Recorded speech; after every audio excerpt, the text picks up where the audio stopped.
আমি সিএলডির জন্য এক্সামিন করছি। তো সিএলডির জন্য এক্সামিন করতে যে প্রথমে কোর্স হেয়ার থাকে আর হচ্ছে স্কাল্পের হেয়ার লস থাকে। ওনার হেয়ার ভালো আছে, নাম্বার 1। নাম্বার 2 হচ্ছে আমি যদি এখানে দেখি বাইরে থেকে জ্যান্থেলাজমা দেখার কথা, জ্যান্থেলাজমা দেখা যাচ্ছে না, জ্যান্থেলাজমা দেখা যাচ্ছে না। আপনি একটু পায়ের দিকে দেখেন তো, পায়ের দিকে, পায়ের দিকে দেখেন। হ্যাঁ হ্যাঁ, জন্ডিস আছে, জন্ডিস আছে, মাইল্ড জন্ডিস। আর হচ্ছে ছাদের দিকে দেখেন তো, ছাদের দিকে।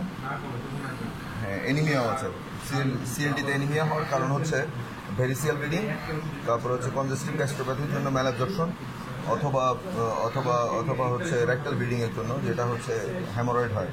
তারপরে দেখতে হবে হচ্ছে প্যারোটিন এনলার্জমেন্ট, যেটা মেইনলি থাকে হচ্ছে কিসে, যে অ্যালকোহলিক হেপাটাইটিসে।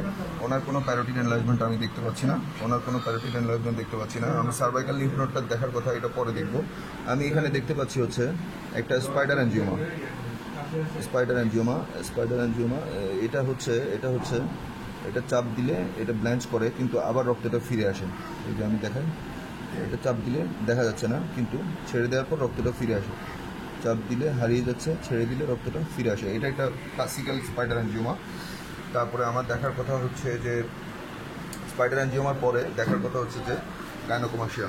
এটা দেখতে দেখা যাচ্ছে যে ব্রেস্টটা একটু ফোলা, আর এটা হচ্ছে সামান্য একটু ফোলা। তো আমি এই ব্রেস্টটা একটু চাপ দিয়ে দেখলাম,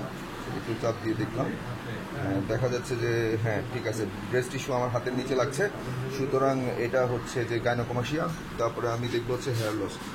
ওনার এখানে কোনো হেয়ার দেখা যাচ্ছে না, মনে হয় যে রিসেন্টলি শেভ করা। আপনি শেভ করেছেন কবে? হয়ে গেছে 2 বছর। 2 বছর আগে শেভ করেছিলেন, আচ্ছা। তার মানে এটা হেয়ার লস আছে।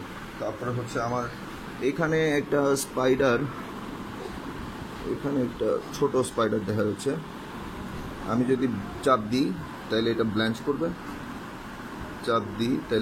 করবে, কিন্তু আবার ফিরে আসবে, এটা দেখা যাচ্ছে। আর হচ্ছে হাতে দেখতে হবে হচ্ছে, হাতগুলো এখানে রাখেন।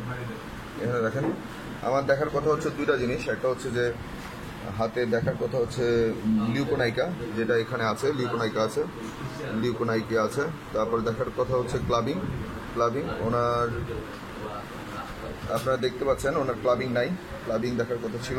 তারপরে হাতে দেখার কথা হচ্ছে পামার ইরাইথ্রিমা অ্যান্ড ডুপিটেন্স কন্ট্রাকচার। হাতের কোনো ইরাইথ্রিমা দেখা যাচ্ছে না, পামার ইরাইথ্রিমা অ্যান্ড ডুপিটেন্স কন্ট্রাকচার। তারপরে আমি দেখবো হচ্ছে, আপনি একটু হাতে এরকম করেন, ধরেন। আমি দেখবো হচ্ছে হেপাটিক ফ্ল্যাপ।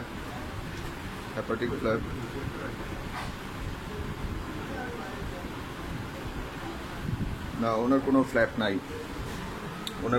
নাই। তারপরে দেখার কথা হচ্ছে ascites.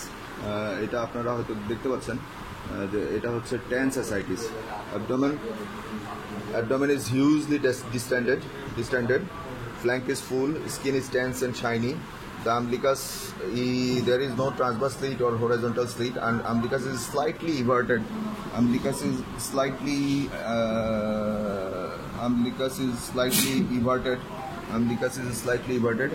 I could see the splenomegaly, but due to this large abdomen, I cannot examine the spleen.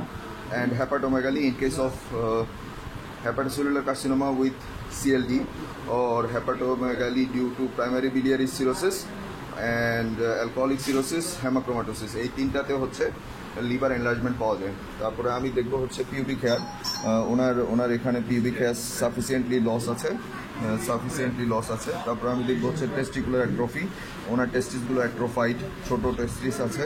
তারপরে হচ্ছে অ্যান্ড পেরিফেরাল এডিমা আছে। সো সিএলডির অনেকগুলো সিমটম থাকার কারণে ওনাকে সিএলডি বলা যাচ্ছে। এখন সিএলডির ফেসিসে কি থাকে? ফেসিসে থাকে হচ্ছে এখানে যে টেম্পোরাল ফোসা, এই জায়গাটা গর্ত থাকার কথা ছিল, সাংকেন থাকার কথা ছিল। তারপরে হচ্ছে যে মার্ডি কমপ্লেকশন থাকার কথা ছিল। Face is slightly yellowish complexion, and pinch nose থাকার কথা ছিল। ওনার পিঞ্চড নোজ খুব একটা নাই। So this is a case of CLD. Thank you very much.